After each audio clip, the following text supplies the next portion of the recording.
BRS పార్టీలో ముసలం మొదలైనట్టుగా కనబడుతుంది.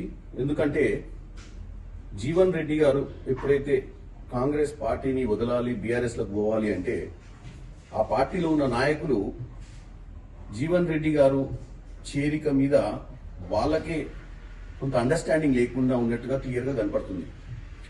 ఎందుకంటే హరీష్ రావు గారు సీనియర్ నాయకుడిగా ప్రాంతంలో ఉండి హరీష్ రావు ఏ రోజు కూడా జీవన్ రెడ్డి గారిని పార్టీలోకి ఆహ్వానించడానికి కానీ ప్రయత్నాలు కానీ చేసినట్టు కనపడలేదు.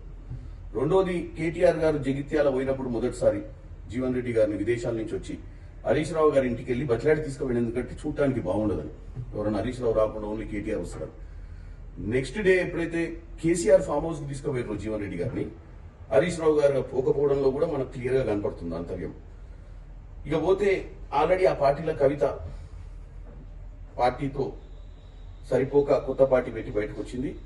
ఇప్పుడు హరీష్ రావు గారు ఈ రోజు పొద్దున్నే, ఎందుకంటే కేసీఆర్ గారు సంవత్సరం రోజుల తర్వాత మొట్టమొదటిసారిగా ఒక బహిరంగ సభకు జగిత్యాలకు వచ్చింది కూతురు ఈ రోజు. దానికి హరీష్ రావు గారు అటెండ్ కాకుండా ఢిల్లీ ప్రయాణం చేయండి.